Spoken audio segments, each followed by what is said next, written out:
Hi, my name's Ed, founder of DashKeep. Today I'm going to go over how you can use DashKeep Community Edition to add your Dashcam to your local cloud.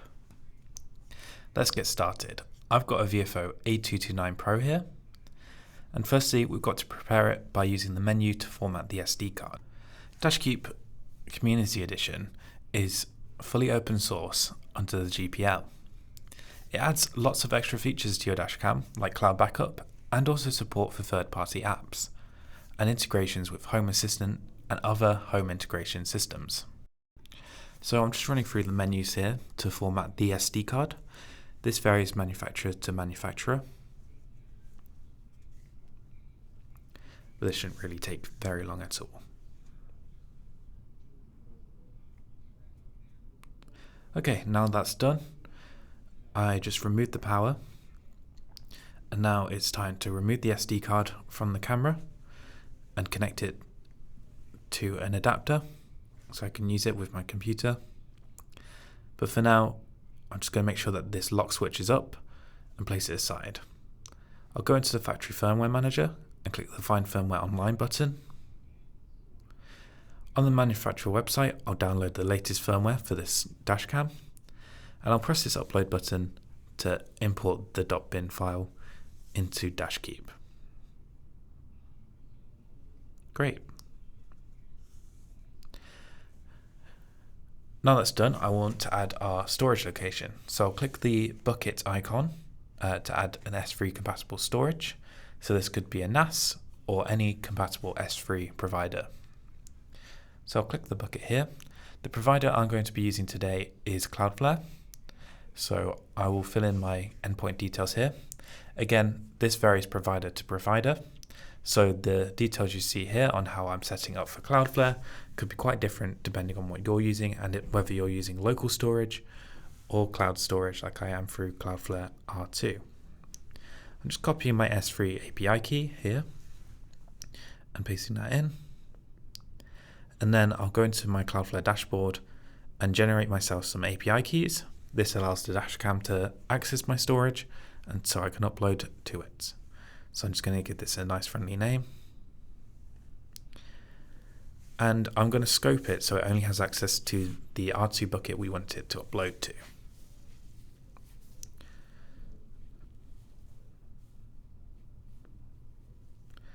And there you go, verify my token and press create. So it's very important you do not share your secret keys. So I've just had to cut away from there. And I'm just going to paste them into the boxes where I'm prompted. When you click add, DashKeep will automatically test if your keys are valid. So you can now see the storage was added, and now I will connect my Dashcam's SD card, and right away DashKeep will pick it up. I'll select an icon. So we have icons for every major manufacturer and every vehicle type.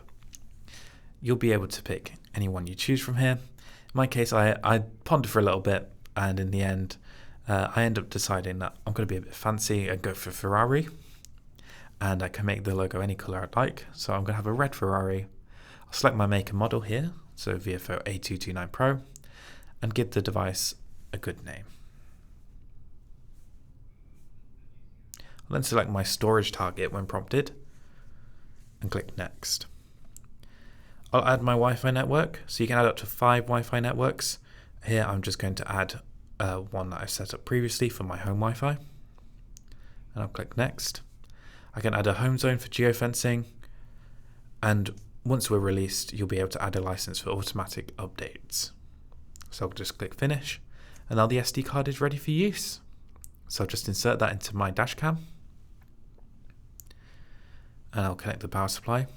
You can do this all whilst it's still mounted in your car. This is our testing Dashcam, so it's out and about, and now it's installed DashKeep, which could take a few minutes. I've cut that away here. And here we go. Dashcam's back to normal and DashKeep is ready. You can see the status indicator there in purple.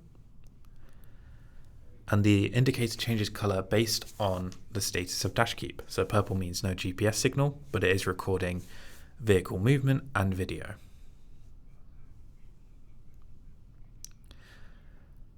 So there you go, it's turned green as we've got GPS signal. One great thing about DashKeep I want to demonstrate is something called DashKeep Quick Share. So I'll protect a video here. I think one thing that's very important after an incident, where you protect the video, is getting that footage off right away. Ordinarily, you might need to use the app, you might need to share it with third parties. With DashKeep, a QR code just appears on the screen, and you can scan it with any compatible iOS or Android device. There's no app required. You just connect to the Dashcam's Wi-Fi network. Then as soon as you're connected, a screen will pop up, allowing for instant access and download of the footage you've just recorded. So you'll see there, I've got a great footage of the desk, but this footage can also be accessed by third parties just by scanning that QR code. And once you're done, you can exit it by just pressing the Wi-Fi button once. Okay, now DashKeep is back to normal. To access the DashKeep menu, press the Wi-Fi button twice. This brings you to the advanced menu where you can see lots of diagnostics and also run third-party apps on your Dashcam.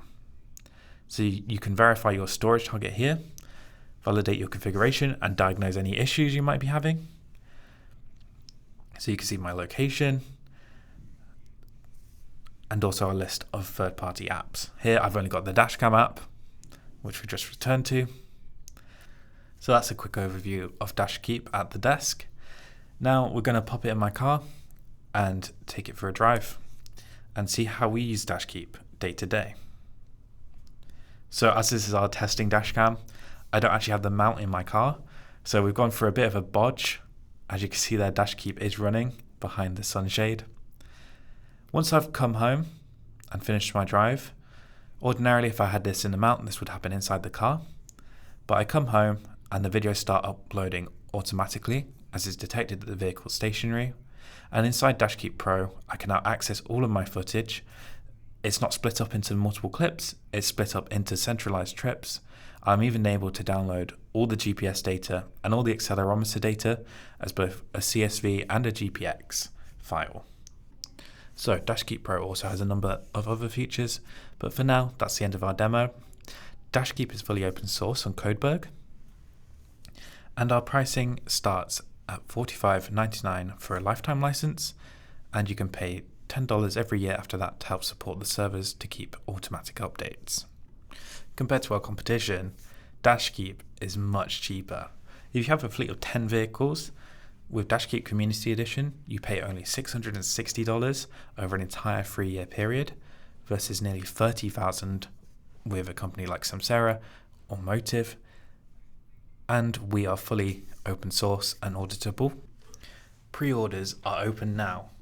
And not only can you save 5% with the code EARLYBIRD, everyone who pre-orders before the 1st of October 2026 has the opportunity to win one of 5 VFO A329T telephoto 4K dashcams valued at over $400 each. That's a giveaway worth over $2,000. To enter, simply place a pre-order to DashKeep Cloud or DashKeep Community Edition, and you'll automatically enter the competition. If you don't want to buy a license, we invite you to help in other ways. You can contribute support for your Dashcam on our Codeberg and follow the documentation to get DashKeep installed. We also have a contributor revenue sharing program, more details to be released in the future. Well, we're very excited to bring DashKeep to you, and we're very excited to bring those 5 VFO A329Ts to our very lucky winners.